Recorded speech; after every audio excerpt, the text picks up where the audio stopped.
پرانی jeans shirt کے اوپر کے 2 بٹن کھولے، گلے میں زنجیری چین پہنے، میں منہ میں چینگم چباتے ہوئے اپنی موٹر سائیکل کے پھٹے ہوئے سیلنسر کے ساتھ اپنے دوستوں کے ہمراہ سمندر کی سڑک پر رات کے 2 بجے ون ویلنگ کر رہا تھا۔ ون ویلنگ میرا شوق اور میرا جنون تھا۔ ایک ٹائر پر موٹر سائیکل چلاتے کبھی دونوں ہاتھ ہوا میں لہرانے لگتا تو دیکھنے والوں کی خوف سے چیخیں برآمد ہو جاتی۔ کبھی میں موٹر سائیکل پر کھڑا ہو جاتا، فل اسپیڈ سے بائک چلاتے ہوئے مجھے لگتا جیسے میں ہوا میں پرواز کر رہا ہوں۔ میری جیب میں پڑے موبائل کی بجنے والی بیل پر میں نے بائک کی اسپیڈ ہلکی کی۔ جیسے ہی بائک روکی، ایک تالیوں کی گونج تھی جو مجھے سنائی دی تھی۔ وہاں سمندر کے کنارے کھڑے لڑکے مجھے رشک بھری نظروں سے دیکھ رہے تھے اور میں خود کو کسی ہیرو سے کم نہیں سمجھتا تھا۔ میں نے ہوا میں ہاتھ لہرا کر سب لوگوں کی ستائش کو قبول کیا تھا، پھر موبائل کو جیب سے نکالا اور اپنے کان پر لگایا۔ میری بہن مجھ سے کہہ رہی تھی، ابو بہت غصے میں ہے، حمزہ اپنی خیریت چاہتے ہو تو گھر پہنچو۔ یہ سن کر میری جان نکلی۔ میرے والد غصے کے بہت تیز تھے۔ میں نے دوستوں کو بائے کہا اور اپنے 3 کمرے کے چھوٹے سے فلیٹ میں داخل ہوا۔ ابو غصے سے فلیٹ کے چھوٹے سے لاؤنج میں چکر کاٹ رہے تھے۔ مجھے اندر آتا دیکھا تو میری والدہ سے کہنے لگے، صفیہ تم بیچ میں کچھ نہیں بولو گی۔ پھر مجھ سے کہنے لگے، وقت دیکھا ہے تم نے؟ میں نے گھڑی کی طرف دیکھا جو رات کے 2:30 بجا رہی تھی۔ میں نے کہا، ابو میں یاسر کے گھر کمبائن اسٹڈی کرنے گیا تھا، قسم سے آپ بے شک یاسر سے پوچھ لیں۔ میں نے فراٹے سے جھوٹ بولا تھا کیونکہ یاسر کو میں سمجھا کے آیا تھا۔ ابو کہنے لگے، مجھے فہد کی کال آئی تھی کہ اس نے تمہیں سمندر کے کنارے موٹر سائیکل پر کرتب دکھاتے دیکھا ہے۔ حمزہ تم کب باز آؤ گے؟ میں نے کہا، ابو فہد جھوٹ بول رہا ہے۔ انہوں نے اپنے موبائل سے مجھے میری ہی ویڈیو دکھائی۔ میرے کمینے کزن نے میری ویڈیو بنا کے میرے باپ کو بھیجی تھی، اس لیے میں مزید جھوٹ نہیں بول سکتا تھا۔ کہنے لگے، حمزہ موٹر سائیکل کی چابی مجھے دو۔ میں نے کہا، اب ایسا نہیں کروں گا۔ کہنے لگے، چابی ادھر دو۔ ابو کا لہجہ کافی سخت تھا۔ میں نے موٹر سائیکل کی چابی ابو کے ہاتھ میں رکھ دی۔ جیسے ہی وہ اپنے کمرے میں گئے، میں نے امی سے کہا، دیکھ رہی ہیں آپ فہد کی حرکتیں؟ یہ شروع سے مجھ سے جیلس ہوتا ہے، اسے مجھ سے بڑی تکلیف ہے۔ میری امی کی ویسے بھی اپنی جیٹھانی سے بنتی نہیں تھی اور فہد میرا تایا ذات تھا۔ امی کہنے لگی، ساری آگ اس فہد کے بچے کی لگائی ہوئی ہے۔ میری بہن جو مجھ سے بس 1 سال ہی چھوٹی تھی کہنے لگی، امی رہنے بھی دیں، اس کے اپنے کرتوت نامے ہیں۔ میں نے غصے سے اسے دیکھا۔ میں نے کہا، ہاں تمہارا تو منگیتر ہے، تم اس کے بارے میں تھوڑی کچھ برداشت کرو گی۔ کہنے لگی، حمزہ اپنی حرکتوں پہ توجہ دو، یہ کوئی کرنے والا کام نہیں ہے۔ اماں کہنے لگی، بس کر، شرم نہیں آتی بڑے بھائی سے زبان چلاتے ہوئے؟ وہ کہنے لگی، امی آپ اسے سر چڑھا رہی ہیں، جو کام یہ کرتا ہے آپ جانتی ہیں کتنا خطرناک ہے۔ ذرا سی بھول چوک کا مطلب جانتی ہیں آپ؟ بہت برا ایکسیڈنٹ ہوتا ہے اور اس کے آگے میں کچھ کہنا نہیں چاہتی۔ اس کی بات کافی حد تک درست تھی، لیکن میں اپنے شوق کے ہاتھوں مجبور تھا۔ مجھے تو کوئی جنون تھا۔ جب موٹر سائیکل پر ون ویلنگ پر چلاتا تو لگتا تھا آسمان میں پرواز کر رہا ہوں، اور میں اس شوق کے ہاتھوں بے حد مجبور تھا۔ اس لیے امی کی 3 دن میں منت سماجت کرنی پڑی کہ ابو سے مجھے موٹر سائیکل کی چابی لے دیں، میں آئندہ کچھ نہیں کروں گا۔ بہرحال 3 دن بعد مجھے موٹر سائیکل کی چابی مل گئی۔ ایک دن میں اپنے دوست کے ساتھ شام کے ٹائم وہاں گیا۔ وہاں میں نے ایک زبردست سی ہیوی بائک دیکھی جو کہ میرا خواب تھی۔ وہاں ایک لڑکی اس بائک کے ساتھ ٹیک لگائے اپنے دوستوں سے باتیں کر رہی تھی۔ میری نظر صرف اس کی ہیوی بائک پر تھی۔ میرا دوست میرے برابر میں کھڑا تھا، کہنے لگا، سامنے دیکھ کیا چیز کھڑی ہے۔ میں نے کہا، اسی سال کا نیا ماڈل ہے، لیکن بہت ریٹ ہے سالی کے۔ میں نے سگریٹ کا کش لگاتے ہوئے کہا۔ کہنے لگا، تجھے کیسے پتا؟ میں نے کہا، مجھے نہیں پتا ہوگا، کب سے اس کو پانے کے لیے پیسے جمع کر رہا ہوں۔ کہنے لگا، تو کیا تو یہ کام بھی کرتا ہے؟ اس نے حیرت سے پوچھا۔ میں نے کہا، حمزہ اسے پانے کے لیے کچھ بھی کر سکتا ہے۔ میں نے یہ کہتے ہوئے اپنی انگلی ہیوی بائک کی طرف کی۔ دوست نے میری انگلی پکڑ کر نیچے کر دی۔ کہنے لگا، پاگل تو نہیں ہو گیا، سب کے سامنے انگلی اٹھا کے کہہ رہا ہے، اگر کسی نے دیکھ لیا تو؟ میں نے کہا، دیکھ لے، میں تو مرتا ہوں اس پر، لیکن کمبخت میرے ہاتھ نہیں لگتی۔ ایک بار میرے ہاتھ لگ جائے ہواؤں میں اڑاؤں گا۔ کہنے لگا اس لڑکی کو، تو کیسے ایک لڑکی کو ہوا میں اڑا سکتا ہے؟ وہ شاید اس لڑکی کے بارے میں بات کر رہا تھا اور میں سمجھا ہیوی بائک کے بارے میں کہہ رہا ہے۔ میں نے اپنے دوست کی طرف دیکھا، میں نے کہا کون سی لڑکی؟ میں کسی لڑکی کو نہیں جانتا، میں تو اس ہیوی بائک کی بات کر رہا ہوں، اسے پانا میرا خواب ہے۔ اس کے بعد میں نے جب اپنی بائک پر ون ویلنگ کرنی شروع کی تو وہاں لڑکوں کے ساتھ ساتھ لڑکیاں بھی اپنا سانس لینا بھول گئی تھیں۔ میں ایک پچھلے ویل پر بائک چلا رہا تھا اور بائک پر بیٹھنے کے بجائے بائک پر کھڑا تھا اور ٹانگ ہوا میں لہرا رہا تھا، کبھی دوسری ٹانگ کو لہرانے کی کوشش کرتا۔ یہ سب دیکھ کر لڑکیوں کی آنکھیں حیرت سے پھٹی ہوئی تھیں۔ اس کے بعد میں واپس گھر آ گیا۔ رات کو دیر سے گھر آنے کا مطلب یہ تھا کہ مجھے میرے بائک کی چابی نہ ملتی۔ یونیورسٹی میں سب جانتے تھے کہ میرا عشق صرف میری بائک ہے۔ لڑکیوں کے معاملے میں میں بالکل صفر تھا، بلکہ دیکھنے میں خوش شکل ہینڈسم تھا، اس لیے بہت سی لڑکیاں مجھ سے دوستی کا ہاتھ بڑھاتی تھیں، لیکن میں نے کبھی کسی سے دوستی نہیں کی تھی۔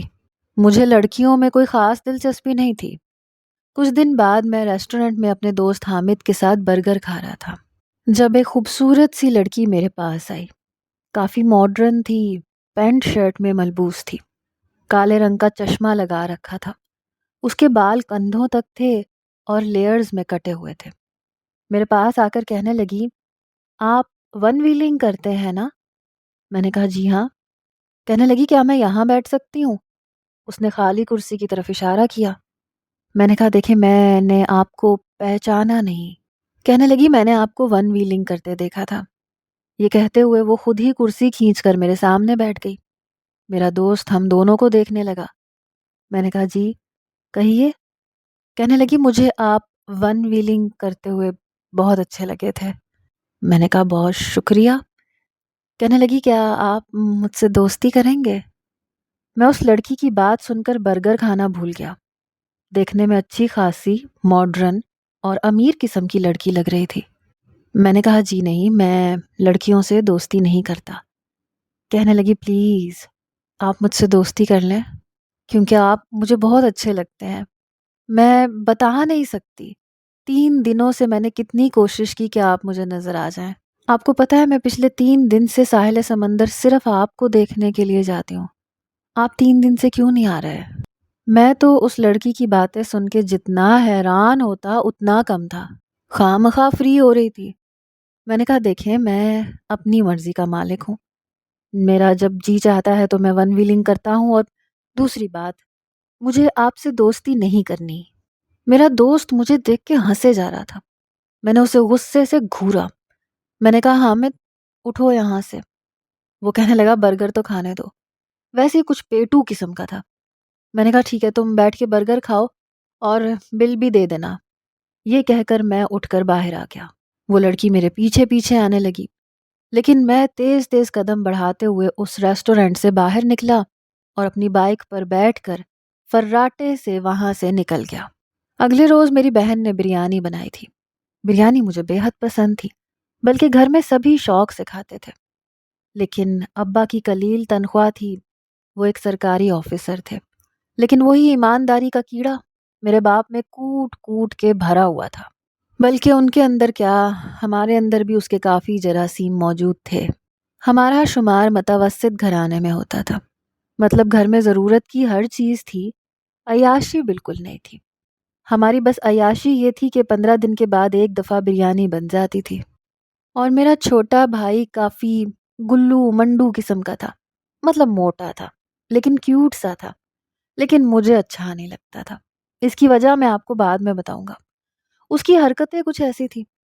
ہاں تو میں آپ کو بتا رہا تھا کہ ہمارے گھر بریانی بنی تھی اور مرغی کا لیگ پیس مجھے بے حد پسند ہے، اور یہی لیگ پیس میرے بھائی کو بھی بڑے مرغوب تھے۔ اتفاق تھا کہ ابو ابھی کھانے کے لیے ٹیبل پر آئے نہیں تھے، چھٹی کا دن تھا، اسی لیے سب لیٹ اٹھتے تھے، اس لیے بریانی 4 بجے تیار ہوئی۔ اس سے پہلے کہ ٹرے میرا بھائی پکڑتا میں نے فوراً سے پکڑ لی۔ میں نے کہا جب بادشاہ سلامت پہنچے ہیں تو سب سے پہلے وہی اپنی پلیٹ میں بریانی ڈالیں گے، عام جنتا کو اس کی اجازت نہیں ہے۔ میں ایسے ہی شوخ مزاجی میں بول رہا تھا۔ میں نے اپنی پلیٹ میں دونوں لیگ پیس ڈال لیے، پھر بریانی بھر کے ڈالی اور باقی کی سامنے رکھ دی۔ میرے بھائی نے منہ بنا کر بریانی کی ٹرے پکڑی، اس میں سے لیگ پیس والی بوٹی ڈھونڈ رہا تھا۔ کہنے لگا امی دیکھے نا، حمزہ بھائی کو دیکھے، دونوں لیگ پیس انہوں نے اپنی پلیٹ میں ڈال لیے ہیں۔ مجھے نہیں پتا، ان کو بولے ایک لیگ پیس مجھے واپس کریں۔ تھا تو وہ 12 سال کا، لیکن امی کا لاڈلا تھا۔ امی کہنے لگی حمزہ کتنی بری بات ہے، چلو ایک لیگ پیس بھائی کو دو۔ میں نے کہا کیوں دوں، کچھ اور کھا لے، ایک تو ویسے 15 دن بعد بریانی نصیب ہوتی ہے، اس پہ بھی یہ موٹا میری بریانی پہ نظر رکھتا ہے، اس بار میں اس کو بالکل نہیں دوں گا، میں نے جلدی جلدی بریانی کھاتے ہوئے کہا۔ میری بہن چھوٹے بھائی سے کہنے لگی فرحان کیا مسئلہ ہے، کتنی بری بات ہے، اور بھی تو چکن موجود ہے نا اس میں، تم لے لو۔ لیکن نہیں، کہنے لگا میں لیگ پیس ہی کھاؤں گا۔ میری امی مجھے ڈانٹنے لگی۔ میں نے اپنی پلیٹ میں سے ایک لیگ پیس نکال کر اس موٹے کی پلیٹ میں ڈال دیا۔ میں نے کہا یہ لے ندیدے موٹے کالے بلے کھا لے، تاکہ میرے کھانے کو تیری نظر نہ لگے۔ اس سے پہلے کہ ابو ٹیبل پر آتے میں نے معاملہ رفع دفع کرنا ہی مناسب سمجھا۔ میں اپنے باپ سے بہت ڈرتا تھا۔ ابو اپنے کمرے سے باہر آئے تو میں بالکل سیدھا الف کی طرح ہو کر بیٹھ گیا۔ اسی وقت گھر کے دروازے کی بیل بجی۔ اس سے پہلے کہ میں اٹھتا ابو کہنے لگے تم بیٹھو، کھانا کھاؤ بیٹا، میں دیکھتا ہوں۔ ہمارا چھوٹا سا ٹی وی لاؤنج تھا، اسی میں گول ٹیبل پر ہم 5 افراد آرام سے بیٹھ جاتے تھے۔ ابو نے دروازہ کھولا۔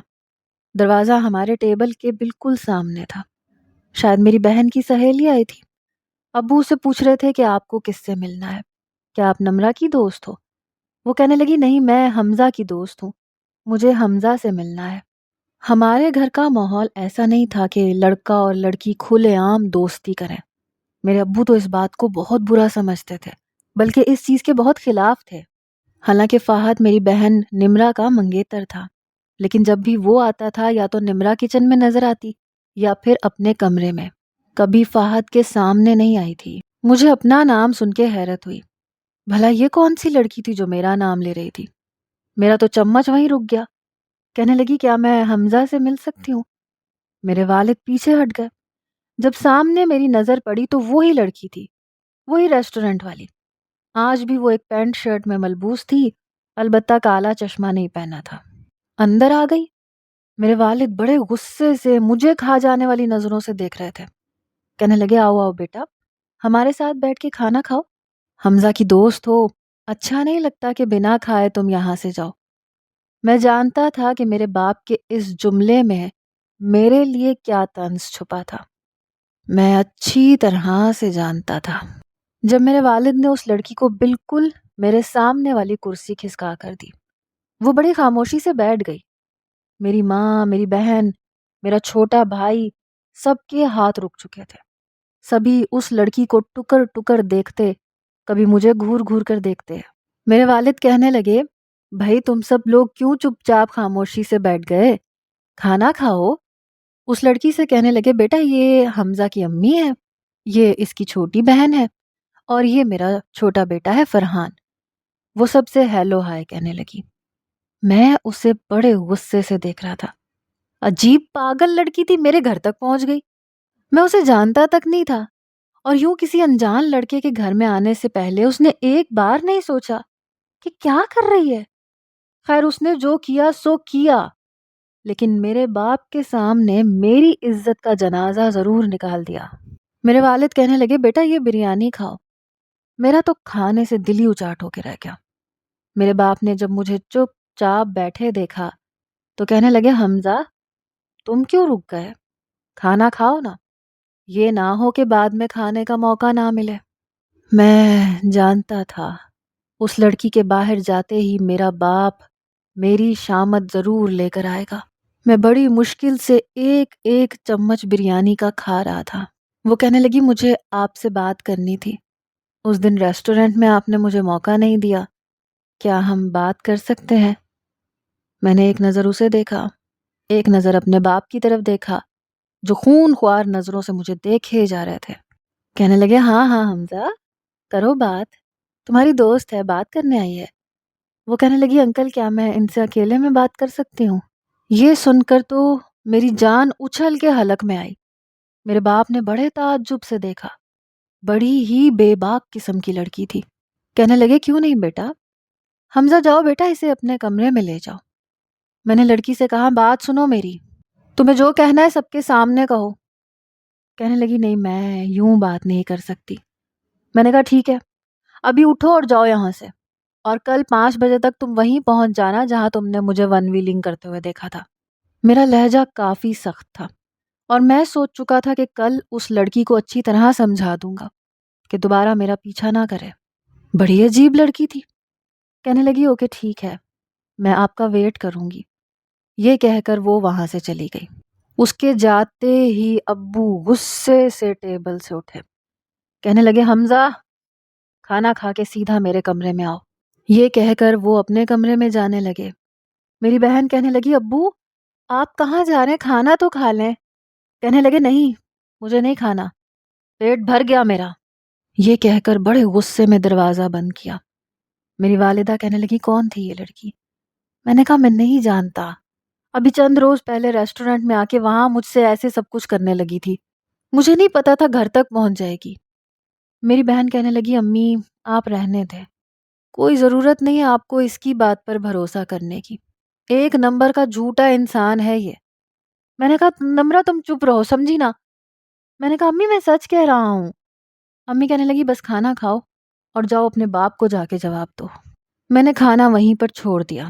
میں نے کہا مجھے نہیں کھانا، ابو کی ڈانٹ ہے نا، وہی کھا کے پیٹ بھر جائے گا۔ ٹیبل سے اٹھ کر میں اپنے باپ کے کمرے میں گیا جو سگریٹ پی رہے تھے۔ مجھے دیکھ کر انہوں نے ایش ٹرے میں سگریٹ بجھائی، کہنے لگے دروازہ بند کرو۔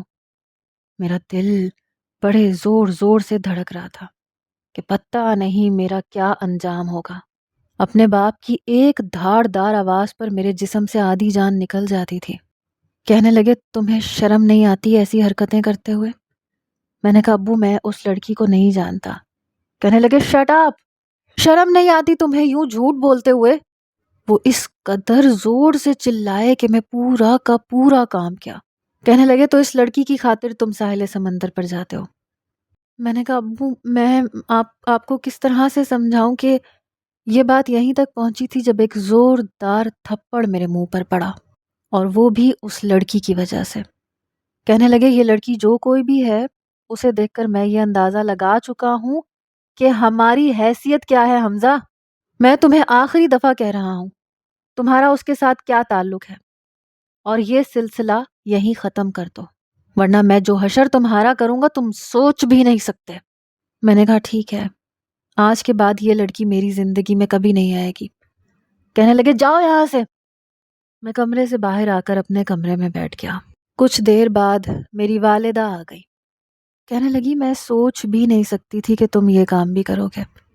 میں نے کہا میں اپنے باپ کا تھپڑ کھا کے آ رہا ہوں، پلیز خدا کے لیے کیا آپ کو اپنی تربیت پر بھروسہ نہیں ہے؟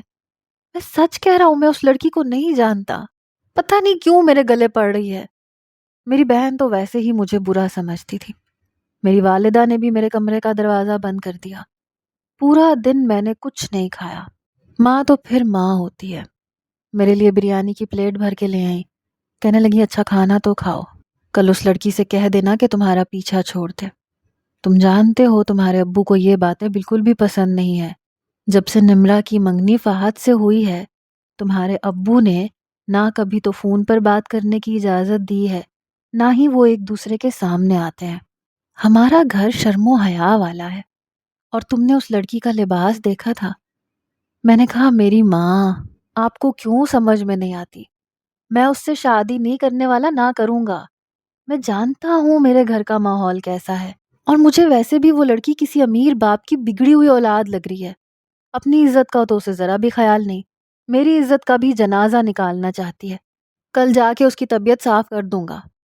میری ماں کہنے لگی چلو ٹھیک ہے، اس معاملے کو جلدی رفع دفع کر لو تو اچھی بات ہے۔ پھر مجھ سے کہنے لگی اچھا بیٹے کھانا تو کھاؤ، تم نے ٹھیک سے کھانا بھی نہیں کھایا تھا۔ میں نے کہا مجھے بھوک نہیں ہے، لیکن میری ماں میرے پاس بیٹھ گئیں، چمچ بھر کر میرے منہ کے پاس کیا، کہنے لگی میرے بچے کھانا کھاؤ، کھانے سے کیسی ناراضگی، جتنی محبت امی مجھ سے اور فرحان سے کرتی تھیں نمرہ سے نہیں کرتی تھیں، اور جتنی محبت میرا باپ نمرہ سے کرتا تھا ہم دونوں سے نہیں کرتا تھا۔ شاید ایسا ہی رشتہ ہوتا ہے، ماؤں کو بیٹوں سے زیادہ محبت ہوتی ہے، باپ کو بیٹیوں سے۔ اس لڑکی کی خاطر کھایا ہوا تھپڑ مجھے بہت چبھ رہا تھا۔ میں سوچ چکا تھا کہ اس لڑکی کو بھی یوں ہی ذلیل کروں گا۔ بہرحال دوسرے دن پرانی سی جینز اور پھٹی پرانی شرٹ پہن کر میں ساحل سمندر پہنچ گیا۔ اپنا کالر بھی کھڑا کر رکھا تھا۔ گلے میں 2-3 چینز اپنی بہن کی پہنی ہوئی تھی۔ ایک چین اس کی میں نے لپیٹ کر اپنے ہاتھ میں رکھی، بالکل ایک آوارہ لڑکے کی طرح، یہاں تک کہ اپنے پرانے بڑے والے جاگرز نکال کر خاص طور پر جھاڑ کر وہ پہن کر آیا تھا۔ جہاں میں ون ویلنگ کرتا تھا وہ ایک مخصوص قسم کی جگہ تھی۔ اپنے وہیں سلنسر پھٹی بائک لے کر جب میں ساحل سمندر پہنچا تو وہ اپنی گاڑی سے ٹیک لگائے کھڑی تھی، کالا چشمہ پہن رکھا تھا۔ میں نے اپنی بائک اس کی گاڑی کے پاس کھڑی کی۔ اس نے سر سے پیر تک میرا حلیہ دیکھا اور کچھ حیران تھی۔ اپنا کالا چشمہ بھی اتار دیا۔ اسی وقت ایک اور گاڑی وہاں کھڑی ہوئی جہاں سے چند لڑکیاں نیچے اتریں۔ کہنے لگی، کائنات تم تو یہاں ہو، تم تو کہہ رہی تھی کہ ہمارے ساتھ ریسٹورنٹ نہیں جا سکتی، آج تم بیزی ہو۔ شاید وہ اس لڑکی کی دوستیں تھیں۔ میں نے شکر کیا کہ چلو اچھا ہوا، مجھے موقع تو ملا۔ میں نے کہا ہاں آج یہ میرے ساتھ بیزی ہے۔ نام تو اس کی دوست کے منہ سے میں اس لڑکی کا سن چکا تھا۔ میرا حلیہ دیکھ کر ان لڑکیوں نے ناک منہ بنایا۔ وہ بھی ساری ماڈرن خاندان کی لگتی تھیں۔ مجھے دیکھ کر ناک منہ چڑھانے لگی۔ کہنے لگی، کائنات تم اس کے ساتھ بیزی ہو، کون ہے یہ؟ میں نے کہا کائنات نے تمہیں بتایا نہیں میں کون ہوں؟ ارے بھائی میں اس کا بوائے فرینڈ ہوں۔ میں نے یہ کہا تو گھبرانے لگی۔ اپنی دوستوں سے کہنے لگی، تم لوگ ابھی یہاں سے جاؤ، میں تم لوگوں سے بعد میں بات کروں گی۔ وہ لڑکیاں حیرت سے اسے دیکھتی ہوئی چلی گئیں۔ میں ابھی تک اپنی بائک پہ بیٹھا تھا۔ میں نے کہا چلو آؤ بیٹھو میرے ساتھ۔ کہنے لگی، میں بائک پر نہیں بیٹھ سکتی، مجھے بیٹھنا نہیں آتا۔ میں نے کہا بیٹھو تو، جیسے میں بیٹھا ہوں ایسے بیٹھ جاؤ، میں تمہیں اچھا لگتا ہوں، تم مجھ سے دوستی کرنا چاہتی ہو تو میرے ساتھ بیٹھنا تو پڑے گا۔ وہ میرے ساتھ بیٹھ گئی۔ میں نے بہت تیز بائک چلائی۔ اس نے کندھے سے میری شرٹ پکڑ لی۔ میں چاہتا تھا کہ وہ ڈرے، خوف کھائے، لیکن وہ آرام سے بیٹھی رہی۔ لیکن جیسے ہی میں نے ون ویلنگ پر بائک چلانی شروع کی، اس کی چیخیں نکل گئی۔ اگلے ہی لمحے میں نے بائک نیچے کر دی۔ میں نے کہا میرے ساتھ دوستی کرو گی تو یہ سب تو سہنا پڑے گا۔ اچھا چلو یہ بتاؤ تمہارا گھر کہاں ہے؟ چلو دیکھتے ہیں۔ کہنے لگی کیا مطلب؟ میں نے کہا کیا مطلب؟ کیا تم میرے گھر آ سکتی ہو تو کیا میں نہیں آ سکتا؟ وہ مجھے اپنے بنگلے کے سامنے لے گئی۔ جب چوکی دار سے اس نے دروازہ کھولنے کے لیے کہا تو وہ مجھے سر سے پیر تک دیکھ کر حیرت کا اظہار کرنے لگا۔ کہنے لگا، بی بی صاحبہ یہ کون ہے؟ وہ کہنے لگی، میرا دوست ہے۔ مجھے اندر لے گئی۔ میں حیران تھا۔ مجھے تو لگا تھا کہ وہ لڑکی میرا حلیہ دیکھ کر اور اپنے دوستوں کے سامنے میری باتیں سن کر مجھ سے پیچھا چھڑوانے کی کوشش کرے گی۔ کہنے لگی، مجھے پتا ہوتا کہ آپ میرے گھر آنا چاہتے ہیں تو میں کچھ بہت تیار کروا کے رکھواتی۔ اندر آتے ہی میرے ہوش گم ہوئے تھے۔ گھر تھا یا شیش محل؟ پہلی بار مجھے اپنے حلیے پر افسوس ہوا۔ وہ بہت خوبصورت بنگلہ تھا۔ اندر آتے ہی اس نے ملازمہ سے کہا کہ چائے کا انتظام کرو اور ٹھنڈا ایک گلاس جوس کا لے کر آؤ۔ یہ کہہ کر اس نے مجھے صوفے کی طرف بیٹھنے کا اشارہ کیا۔ جیسے ہی میں صوفے پر جا کر بیٹھا، کافی نرم ملائم قسم کا صوفہ تھا۔ میں تو اس کے ٹھاٹ باٹ دیکھ کر حیران رہ گیا۔ اچھی خاصی خوبصورت اور امیر ترین قسم کی لڑکی تھی، پھر مجھ جیسے معمولی سے لڑکے کے پیچھے کیوں پڑی تھی؟ پھر مجھے اپنا یہاں آنے کا مقصد بھی یاد آیا۔ کہنے لگی، سامنے میرا کمرہ ہے، آپ واش روم میں جا کر فریش ہو جائیں، میں آپ کے لیے چائے کا انتظام کرواتی ہوں۔ ون ویلنگ کرنے کے بعد سمندر کی مٹی کافی میرے ہاتھ منہ پر جم گئی تھی۔ میں اس کے کمرے میں چلا گیا۔ کافی بڑا کشادہ کمرہ تھا۔ واش روم بہت بڑا تھا، اتنا بڑا جتنا ہمارا کمرہ ہوتا ہے۔ بہرحال کئی قسم کے برانڈ کے فیس واش وہاں رکھے ہوئے تھے۔ میں نے اچھے طریقے سے اپنا ہاتھ منہ دھویا۔ باہر آیا تو صوفے کے سامنے رکھا شیشے کا ٹیبل بہت سی چیزوں سے سجا ہوا تھا۔ پاستا تھا، فرائی چکن تھا، شامی کباب تھے، چائے تھی، یہاں تک کہ فش بھی فرائی کر رکھی تھی۔ میں وہاں بیٹھ گیا۔ میں نے کہا دیکھو میں یہ سب کھانے نہیں آیا، مجھے تم سے بات کرنی ہے۔ میں نے کافی سنجیدگی سے بات شروع کی۔ کہنے لگی وہ بھی کر لیجیے گا، کچھ تو لیں پلیز۔ اس نے خود پلیٹ اٹھا لی اور اس میں مختلف قسم کی چیزیں ڈال کے مجھے پکڑا دی۔ میں ساتھ ساتھ شامی کباب کانٹے میں لگا کر کھانے لگا۔ پھر اسے کہنے لگا کہ میرا پیچھا کیوں کر رہی تھی، میرے گھر تک کیوں پہنچی ہیں اور دوستی کیوں کرنا چاہتی ہیں آپ، جبکہ میں تمہیں منع کر چکا تھا۔ کہنے لگی مجھے آپ بہت اچھے لگتے ہیں۔ میں کافی بولڈ قسم کا لڑکا تھا، جو بات ہوتی تھی سیدھا منہ پہ کر دیتا تھا۔ بات کو گھما پھرا کر کرنا میری عادت تھی ہی نہیں، اس لیے اس لڑکی سے بھی کہہ دیا۔ میں نے کہا دیکھو، اب تو مجھے یہ مت کہنا کہ تمہیں پہلی نظر میں مجھ سے محبت ہو گئی تھی۔ دیکھو میں اس قسم کا لڑکا نہیں ہوں، ٹھیک ہے نا؟ میرے خواب کچھ اور ہیں، میرا مقصد بھی الگ ہے۔ اب میرا گھر بھی تم دیکھ چکی ہو، تمہارے گھر میں میرے گھر میں زمین آسمان کا فرق ہے۔ یہ سمجھ لو کہ تم آسمان اور میں زمین، اس لیے میں کوئی بھی ایسا رشتہ قائم کرنا ہی نہیں چاہتا۔ کہنے لگی میں آپ کو چھوڑ نہیں سکتی، مجھے آپ سے واقعی محبت ہو گئی ہے، دن رات میں آپ ہی کے خواب دیکھتی ہوں۔ اس کی بات سن کے میرا کباب حلق میں اٹکا، جسے میں نے پانی پی کے نگلا۔ میں نے کہا تم پاگل تو نہیں ہو؟ ایک لڑکا ہوتے ہوئے میں تم سے صاف صاف کہہ رہا ہوں کہ مجھے تم سے کوئی دلچسپی نہیں ہے۔ تمہارے میرے بیچ بہت فرق ہے، میں چاہوں بھی نہ تو تم سے دوستی نہیں نبھا سکتا، نہ ہی اس سے آگے کوئی اور رشتہ۔ تم عجیب لڑکی ہو، گلے پڑ رہی ہو۔ دیکھو میں تمہیں صاف کہہ رہا ہوں، آج کے بعد میرے گھر مت آنا، کیونکہ تمہاری وجہ سے میرے باپ نے مجھے تھپڑ مارا ہے، اور تمہاری وجہ سے میرے باپ نے میرے ساتھ کوئی بھی برا سلوک کیا نہ کائنات۔ میں بہت برا لڑکا ہوں، تم جان نہیں سکتی میں تمہارے ساتھ کیا کر سکتا ہوں، بہتر ہے کہ مجھ سے دور رہو۔ یہ کہہ کر میں نے پلیٹ وہیں رکھی اور اٹھ کر وہاں سے چلا گیا۔ اپنی طرف سے میں نے بات ختم کر دی۔ گھر آیا تو میری بہن اور میری ماں میری منتظر تھی، مجھ سے پوچھنے لگی۔ میں نے کہا ہاں قصہ ختم کر دیا۔ میری والدہ کہنے لگی کہ یہ بہت اچھا کیا، دیکھو تمہارے باپ کو ایسی باتیں بالکل بھی پسند نہیں ہیں۔ میں نے کہا امی آپ سے کہہ تو دیا، مجھے خود بھی پتا ہے، ویسے بھی وہ لڑکی بہت امیر ہے اور میں اپنی حیثیت کو بھول نہیں سکتا۔ میں جانتا ہوں میں کیا ہوں، لیکن میں نہیں جانتا تھا کہ وہ لڑکی میرے پیچھے پڑ جائے گی۔ اگلے روز میری بہن مجھے یونیورسٹی کے لیے اٹھانے آ گئی۔ چھوٹا بھائی بھی میرے ساتھ ہی سوتا تھا۔ سوتا کیا تھا، میرے اوپر ہی چڑھا رہتا تھا۔ آدھی رات تو میں اسے دھکے دے دے کے اپنے آپ سے پیچھے کرتا رہتا تھا۔ اس وقت میں بے سدھ ہو کر سو رہا تھا۔ گرمیوں کا موسم تھا، اس لیے میں نے بنیان اور ٹراؤزر پہن رکھا تھا۔ میری بہن نے پہلے مجھے ہلایا، پھر چھوٹے بھائی کو ہلانے لگی کیونکہ اس نے اسکول جانا تھا۔ میں نے کہا نمرا کی بچی مجھے مت اٹھانا، آدھی رات یہ سانڈ کا بچہ مجھے سونے نہیں دیتا، میرے اوپر چڑھتا رہتا ہے، میں نہیں جا رہا یونیورسٹی۔